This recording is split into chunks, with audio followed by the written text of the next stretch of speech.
Imagine, ang dami mong makikilala ng mga galing sa kung saang lupalop ng Pilipinas. Nagsa-struggle to eat, 3 square meals a day. Hindi makapunta ng school. Pinag-iisipan pa kung gagastusan yung tricycle na 20 pesos o maglalakad ng kilometro. Namamatay yung mga mahal nila sa buhay kasi ang layo ng ospital. Meron kang ganung buhay na sasaksihan, tapos maririnig mo yung ganito na parang bilyon ang pinag-uusapan. Yung mga opisyal natin kung makapagpagpagno kanilang milyones na mga relo, ganun-ganun na lamang. Sino ba naman ang hindi magagalit? So we canceled the Nepo babies of corrupt government officials and contractors. What now? Gen Z's penchant for cancel culture is often considered our fatal flaw. However, the recent widespread outrage over the flood control scandals highlights the power of shaming people into silence. But while I'd hate to dampen anyone's spirits, I must say that we're not angry enough. Or at the very least, we're not angry at the right things. From Philstar Life and Puma Podcast, welcome to Generations, a conversation about how different age groups see the world and why it matters. In this episode, veteran journalist and soon-to-be published author Atom Araulio joins me, Philstar Life columnist Angel Martinez, and Puma Podcast editor-at-large J. Mark Tordesillas for a crucial conversation on how we can go beyond Purakot shaming. Atom, thank you so much for joining us today. So much to dissect about this very timely topic, I'm sure you know. But to start things off, could you tell us more first about what generation you're from and what cultural touchstones you feel define your time? Nako, booking yan agad So I was born 1982, so I identify as a millennial, although I'm kind of at the crossroads or the overlap between Gen X and millennials. So I'm kind of an elder millennial. Sabi nga nila may subcategory pa kami, yung Xennial. So what I've read is our generation is defined as partly influenced by analog technology and analog culture, everything that comes with that. But we also witnessed the birth and the rapid spread of our digital life. Unang-una ko naranasan yung dial-up modem nung nasa, anong edad ba ako nun? I think I was in college. Alam ni J. Mark yung tunog ng dial-up modem, I'm sure. Tapos, una rin kami nagkaroon ng personal computer around that time. Dati, yung mga computers were, kumbaga, mahinang-mahina kumpara sa mga computers natin ngayon. And then, of course, when the internet came, ang dami ng mga sunod-sunod na mga revolutions na nangyari. So, I was also around when the first social networking sites were launched in the Philippines. Friendster became very big, and then it kind of fizzled out. And then meron pang konting Tumblr, but I didn't do Tumblr. Mas Facebook na ako. Facebook na talaga ako naging active. And so on and so on. So the rest is history. And right now, I feel very old. But I think our experience as millennials is kind of unique. I like the fact that we had an analog childhood, but kind of a digital formation or a digital adulthood in a way. Atom, tayo yung tito dito sa conversation na to. Si Angel is our Gen Z columnist from Philstar Life. Usong-uso ngayon si... Anong year ba pinanganak si Angel? Just so I know. 2000. 2000? Oh my goodness. Okay. So Gen Z talaga. Oh. So si Atom just had their Jubilee celebration yes, for Philippine Science. Batch 2000. Oo, batchmates. Shout out sa aking batchmates sa Pisay. Si J. Mark is my co-Pisay alumnus. So we're very proud of them. Batch 2000 si Atom. It's Angel's birthday year. Oh my gosh. Oo nga, no? Oh, well. But as I was saying, Gen Z, si Angel, usong-uso ngayon sa sa Gen Z, yung performative males, yung mga nagbabasa ng libro on social media. Pero parang ikaw, Atom, ginalingan mo masyado. Hindi ka lang nagbabasa on social media, nagsulat ka ng libro. Can you tell us more about the book? Why now? Because a lot of these stories came out online already, di ba? Magaling daw yung editor mo noon online. So why publish a book? Well, now that you mention it, I have my very first copy of the book here with me. It's called A View from the Ground. Oh, first look ito kasi I just got this over the weekend. Why publish a book? Well, I don't know. Sabi nila sa buhay may mga kailangan kang accomplishments eh. At isa na doon yung pag-publish ng libro. So maybe in the back of my mind, it was there somewhere. Sa totoo lang, di ko naman talaga pinangarap kasi I don't know if anyone kind of sets out with the objective of writing a book. I don't know when that happens, but certainly for me, I'm already 42 years old. Hindi na siya naging part nung nung mga milestones na gusto ko maabot. But nevertheless, there's a reason why I endeavored to write stories, text stories, as part of my reportage. I'm a child of broadcast media. I'm a child of TV. Ever since I was young, I've been working on TV. Naging TV reporter, naging documentarian sa GMA7. But I've always thought that text stories are a very unique and very important way of talking about issues and telling stories. So honestly, it began as an itch, like we did a story about the Rohingya refugees. It was my very first story for Eyewitness. But there was so much material, not just the photos that I took, but also the notes that I had and the experiences that I had while doing that story for Eyewitness, that I had to write it down. And after writing it down, and then parang nakaka-accumulate ako ng several pages, sabi ko, parang gusto ko itong i-publish. So that's how it started. And then ever since then, dahil din sa hilig ko sa pagkuha ng mga litrato, madalas yung mga litrato yung nakaka-inspire sa akin to write a story. After taking a couple of photographs, I review my photos, and then you record that moment. And then you kind of think, I want to hold this moment open. And even though documentaries have a longer shelf life than TV reports, 2-minute TV reports, iba pa rin talaga yung longevity for me ng mga text stories. So,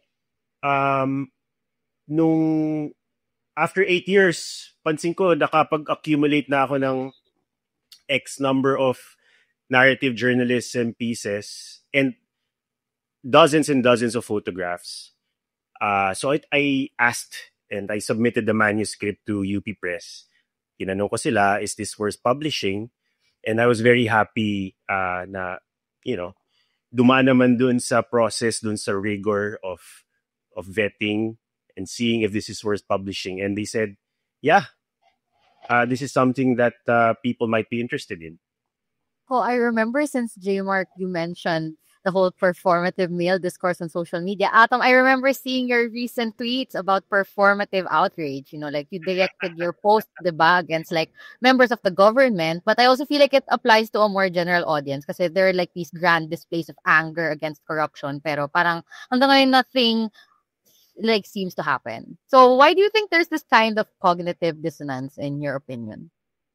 Well, clearly, I've been around for a while. So, I've seen this play out before. And I am at that crossroads where I still get angry. but I'm also exasperated.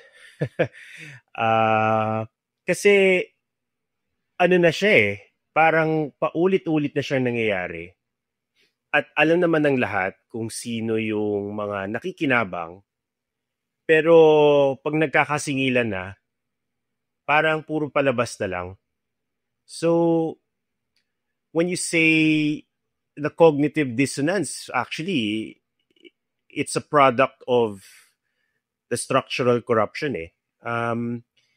It's designed that way, where garapalan talaga.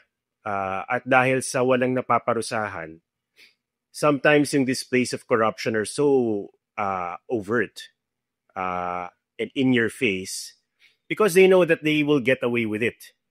So, in a way, yung galit, kahit nga yung galit, parang kaya na nilang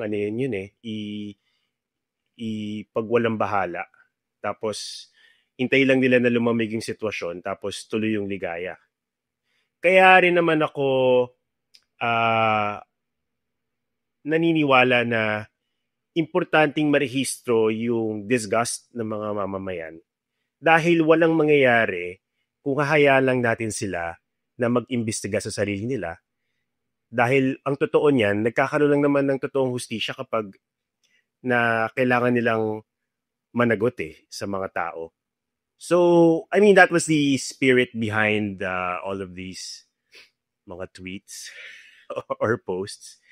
I feel like, I just represent the common sentiment among people who are fed up with all of this and who are wondering if this time around meron na mangyayari. Beyond a common person, no, Atom, I don't think anyone listening thinks of you as a common person. But balik tayo sa libro mo. I've read a lot of these. I've helped edit some of these for online publishing, di ba? Yes. And it's sort of the other end of what we're seeing now dun sa mga nangyayari sa Kongreso at saka sa Senado, di ba? Dun nangyayari yung kalokohan pero yung epekto andito sa mga marginalized communities na kino-cover mo dito sa libro na to. How much of that outrage is informed by that experience that you document in these books? Like I remember you covered the hunger pandemic and you covered yung farthest places in the Philippines na ni signal ng cellphone wala. So how much of that outrage is informed by those experiences as a reporter doing long form narrative? It kind of comes back to the classic discussion about should journalists be objective and how do we separate our own feelings from the stories that we're covering. And I always say that it's futile to pretend that we are robots and that we don't feel things when we cover all of these stories. Some of those feelings are disgust, sadness, and a lot of times it's also anger. At yung galit na yon, tingin ko, kailangan mo ring i-embrace yun Kasi marami sa mga bagay na nangyayari sa Pilipinas, talaga naman nakakagalit Sabi ko nga, righteous anger yun Imagine, ang dami mong makikilala ng mga galing sa kung saang lupalop ng Pilipinas. Nagsa-struggle to eat, 3 square meals a day. Hindi makapunta ng school. Pinag-iisipan pa kung gagastosan yung tricycle na 20 pesos o maglalakad ng kilometro. Namamatay yung mga mahal nila sa buhay kasi ang layo ng ospital. Meron kang ganung buhay na sasaksihan tapos maririnig mo yung ganito na parang bilyon ang pinag-uusapan. Yung mga opisyal natin kung makapagpagpag nung kanilang milyones na mga relo ganun-ganun na lamang. Sino ba naman ang hindi magagalit? At yung galit na yon ano yun, tama lang yun para sa akin. Of course, ibang usapin kung anong gagawin mo dun sa galit na yun. I think it's always important for people to be a master of their emotions, not to deny it, embrace it, but also control it so that your actions are productive in a way, and also so you don't lose control over yourself, which is a problem in and of itself. You can channel that anger into many things. You can be part of an organization, or you can write a book, So, maraming iba-ibang paraan para gamitin yon, na imbis na naiinis ka na lang, imbis na yung galit mo nagto-turn into despair and then you become jaded yourself. You kind of use it to your own advantage. So yeah, I mean, that's a very unique way of looking at the process of making this book, and that's nakakatuwa na naisip mo pa yon. But definitely you have to feel things, kasi at the end of the day, especially in narrative journalism, it's important for the audience to also feel those emotions. Hindi lang naman siya straight up reportage. And the first conduit of those emotions is the reporter, the writer. Oh, as I mentioned in my intro and in the column, parang Gen Z's go-to way of showing their outrage, their anger is cancel culture, whether it's towards those who have wronged us personally or those who have committed parang greater crimes against society. And I don't know, I think I just wanted to get the perspective of two exennials, two of my elders. Would you say that it's effective? Like, is it something that you guys have participated in your own way back in the day? Cancel culture, ganon? Shades Yeah. Yes. Alam mo, mahirap ako hindi masyado, pero ako naniniwala ako na kung gagawin mo man, kailangan nagpa-punch up ka Parang sa comedy yan some people, I mean, without naming names, kung nabuhay ka sa korupsyon, fino-flaunt mo pa yung kayamanan na yon, in the face of widespread hardship among Filipinos, then parang you should be ready for some cancel culture coming your way. I'm sorry to say, di ba? Kumbaga, that's the least inconvenience that they should feel. In fact, dapat nga nakakasuhan to mga to, nababawi yung nakaw. Ano ba naman yung makabasa sila ng mga mean tweets from people, di ba? At the same time, talking about cancel culture in general, it's kind of a touchy subject kasi, nawe-weaponize din siya, and some people really we pile on sa ibang mga tao na hindi naman proportional yung ganung klaseng response. Pero when it comes to corrupt officials in government, parang for me, deserve nila yon, sa totoo lang. Kumbaga, expect na nila yon kung magnanakaw sila. A few mean words is the least of their worries, I think. Atom, we both came from UP. We've attended our fair share of rallies. You probably more than me. And the other narrative coming out today on social media and on online platforms is hanggang tweet lang daw yung mga bata ngayon, or hanggang Reddit lang yung Gen Z ngayon. What do you think of that? Is it still worth it na gawin yung parang nangyayari sa Indonesia na sa kalye talaga yung protesta? And the other side of that, of course, is the discourse about red tagging. Ikaw, na red tag ka na. What do you think of that?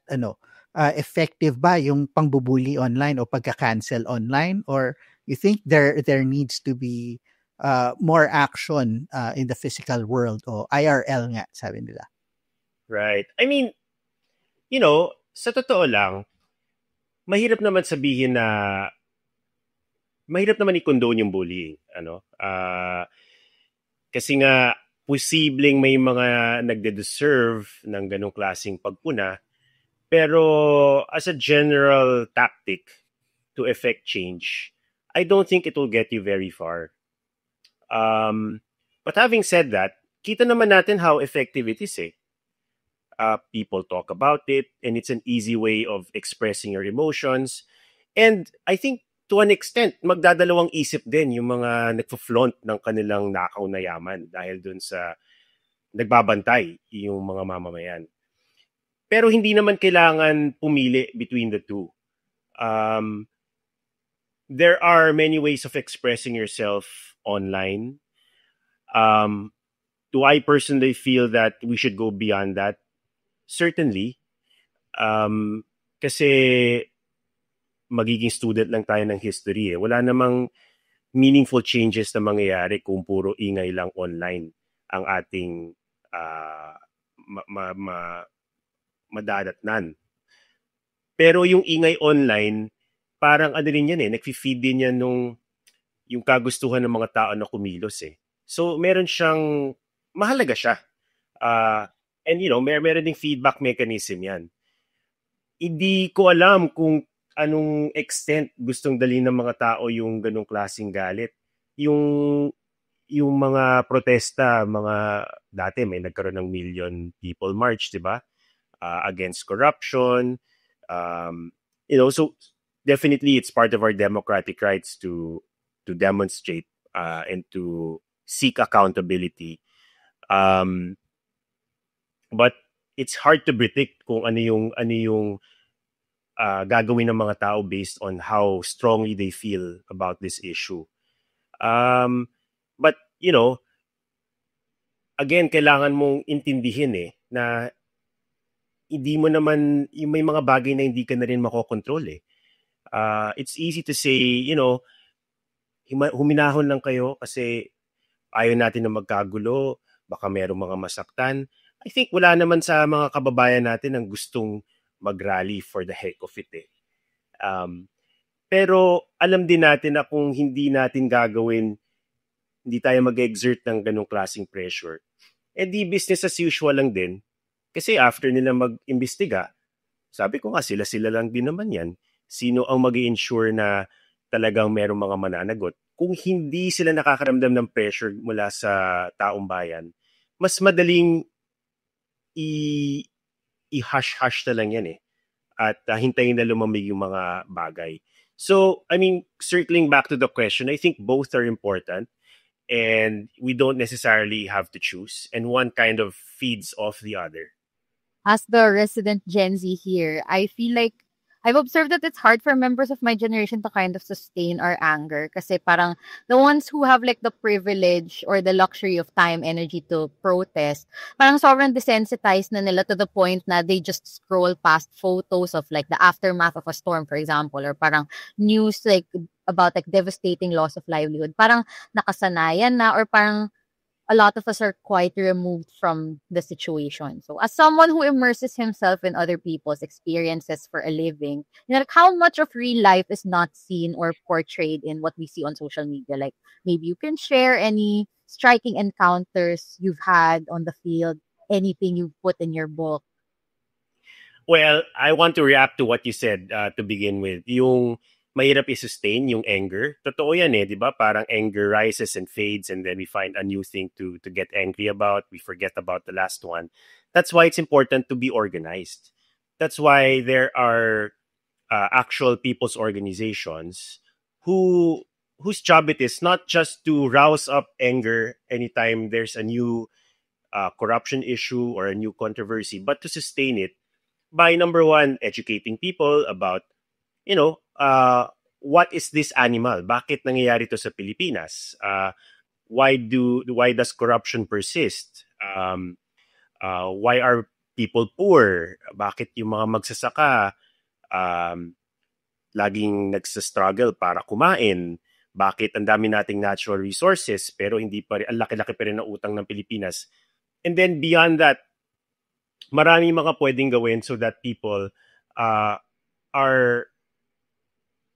understand that change will not happen overnight. Kasi tingin ko malaking bahagi ng pag-sustain ng isang movement, alam ng mga tao kung gaano kahirap at gaano kalaking effort para magkaroon ng mga fundamental changes.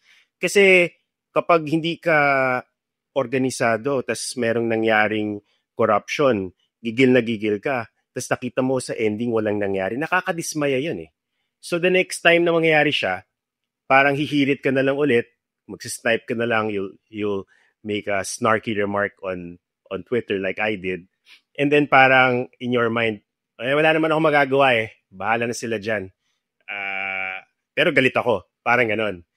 Pero may mga tao at kaya importante na mayroong mga organizations because, if you're part of a youth organization or you're part of a journalists organization, pwede kayo mag-usap-usap. Parang, kunyari, sa mga mamamahayag, bakit pa hindi effective yung mga story natin? What can we do? Or para sa mga kabataan, paano natin pwedeng ipaabot yung sentimiento ng mga estudyante? Pupunta ba tayo sa ating mga lawmakers? Etc. etc. So, hindi lang siya parang ningas kugon na mag-flare up and then mawawala ulit. Okay, medyo pivot lang ako, Atom, no? Medyo nadawit din yung mga kabaro natin sa media dito sa controversy na to. I won't put you on the spot, but a lot of what you tackle in the book is telling the stories of the marginalized, yung mga nasa laylayan ng lipunan talaga. And I think dun sa issue sa media, aside from the corruption, one thing I found really problematic dun sa buong issue na yon is that yung pag-center ng mga storya, ng mga rich and famous na lifestyles, kumbaga to inspire daw. What do you think of that idea? And kasi, kumbaga kabaliktaran yung ginagawa mong reporting. And how important is it to tell the stories and lend our platforms to those who don't necessarily have a voice? I guess it's, different schools of thought. Ako naman lagi kong, ang core belief ko is that journalism should provide a voice to people who are voiceless. And usually, yung mga mayaman, yung mga influential, wala naman silang problema sa ganun eh. They have power and it's not like they are underrepresented in society. So that segment of society, I feel, is not underserved. And when it comes to stories that inspire, I'm sure we define it in different ways. Some people might like hearing about the story of a millionaire or a billionaire, how they were able to achieve their success and so on and so forth. Pero ako, pag nakakarinig ako ng mga kwentong ganun, bumabalik lang ako doon sa ang privilege kasi nung kanilang buhay to begin with. Parang madalang lang yung mga kababayan natin na talaga nag-start from nothing. And even when they were able to succeed, for me, it usually just boils down to luck. And I don't know if that is something I want to express or to propagate. Parang, I feel like it kind of gives people a false sense of hope. Na if this person can do it, biro mo, dati, mangangalaka lang siya. Ngayon, meron na siyang sariling business. I mean, to me, that's really impressive. Kung totoo yung kwento. Pero, sa isang tao na nag-succeed sa ganung paraan, merong libo-libo na hindi naman nagkulang sa pagtatrabaho, mga hardworking din naman, dumidiskarte. Pero for one reason or the other, hindi nila ma-reach yung ganung klaseng level of success. At mas interesado ako to answer the question, bakit ganon ang nangyayari? Bakit hindi pantay-pantay yung oportunidad para sa mga kababayan natin? I feel like I find more inspiration in the stories of people who keep on living, keep on fighting, and keep on holding on to what little shred of dignity that they have, despite their circumstances, despite being victimized, despite being displaced again and again, despite having nothing to their name. And yet they keep on finding a decent living, providing for their kids, and hoping for a better future. Sa akin, mas impressive yon. So, siguro, in a way, kanya-kanya lang din. Pero, totoo naman na marami pang mga kwento ng mga kababayan natin ang hindi pa naririnig. At yun yung mga usually underprivileged. So, mas dun ako nagpo-focus. Oh, I also wanted to pivot back and ask again your opinion from the perspective of a Gen Z. So, I recently read this WR Numero report kasi that said that many members of Gen Z are convinced na they don't have the time, luxury, or energy to protest against unjust structures. It's not a given. So parang they're convinced na they can contribute to change in their own ways, through hard work or success within their smaller circles. What are your thoughts on that? And how would you suggest that the youth can start small or affect individual change so that they can work towards the bigger societal changes that they want to see?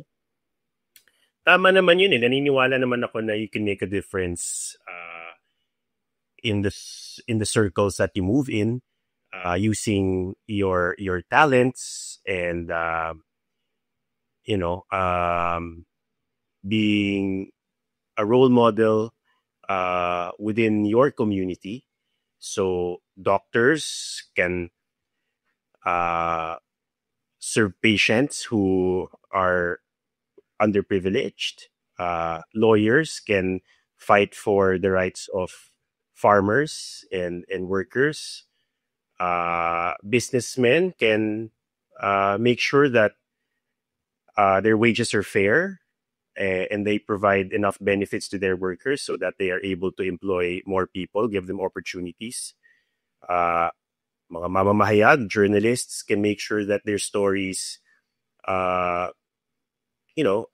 tackle the important issues in society and are not caught up in the glamour of the profession. Ang daming iba-ibang larangan at marami sa mga kababayan natin ang gustong mag-contribute at nagko-contribute talaga sila. So, hindi natin dapat i-invalidate yon. Hindi lang naman pagrarally ang nakakaambag sa lipunan. Pero may mga tao na pinipili yung ganong klaseng buhay. At para sa akin, bilib ako dun Kasi lalo na nakikilala ko yung iba sa mga kababayan natin ganon. Magagaling sila. They can be successful, they can be rich, and they can have positions of power if they wanted to. If you go back to the martial law years, some of the best, the brightest students, mga naging aktivista yung mga yan. Iba nga, nag-underground. Iba namatay. So, para sa akin, kahit na sa isang banda, tama na sabihin na gagawin ko yung aking makakaya within my sphere of influence. Hindi yon necessarily exclusive doon sa pwede mong gawin kapag tumaas pa yung antas ng kamalayan mo politically. Posibleng ito yung makita mo na isang paraan na indispensable para magkaroon ng pagbabago. Hindi ka naman kailangan mag full-time na aktivista. Pero may mga baitang naman yan Step by the step, di ba? Pwedeng mag-contribute ka ng konting oras, pwedeng mag-contribute ka ng konting resources. Mali mo, after a while, maisip mo na hindi, sasali ako sa rally. Edi, well and good. Kung tingin mo, kung umiinit pa yung sitwasyon, parang mga nangyari na rin nung before. EDSA People Power 1, EDSA People Power 2. Hindi naman mga singular events yan. Hindi naman yan parang may isang rally lang na nagpabagsak sa diktadura o nagpatalsik ng presidente. Matagal yun. Ang daming mga kilos protesta noon, yung first quarter storm. Nung yung EDSA People Power 2. Alala ko pa, students ata kami ni J-Mark nun Parang may mga protests yan sa Menjola, kung saan-saan, hanggang sa lumaki at lumaki siya. Nung nag-college naman ako, hindi naman ako pumasok ng college thinking magra-rally ako Pero nadala ako nung movement na yon at tumaas yung aking antas ng yung political consciousness ko. Sabi ko, ang mga estudyante, hindi lang pag-aaral ang role ng mga yan. At hindi lang pag-aaral ang responsibilidad namin. Kailangan kami makialam sa lipunan. So, I think that kind of journey is very personal. So it depends kung ano yung palagay mong kaya mong iambag. But all of that is valid and all of that makes a difference for me. Atom, yung mga Gen Z ba may inspire sa libro mo? Balita ko may book event ka this weekend. Go ahead and plug your event. First book ni Atom Arroyo. Hoy, mga nakikinig dyan, yung mga Gen Z. Please come to our book launch. It's on September 14 at the SMX Convention Center. Sa second floor, mangyayari yung book launch at 2 p.m. So the book is A View from the Ground. Yeah, and this is it. I mean, when you come to the book launch, there will be, I think, a book signing. Tapos there will be a lot of discussions. I'm sure we will be able to talk about the contents of the book and other stories and other issues that you may want. I really hope that you can come. Doon muna ibebenta yung libro, pero after that, we'll let you know kung saan siya magiging available. It's so exciting. I personally will try to be there and every cool girl will be there too. So yeah, once again, thank you so much to the incomparable Atom Arroyo for your time and insights. And this has been Generations. If you like this episode, don't forget to subscribe and follow Philstar Life and Puma Podcast on Spotify and YouTube so you don't miss out on our latest conversations. Thank you so much again.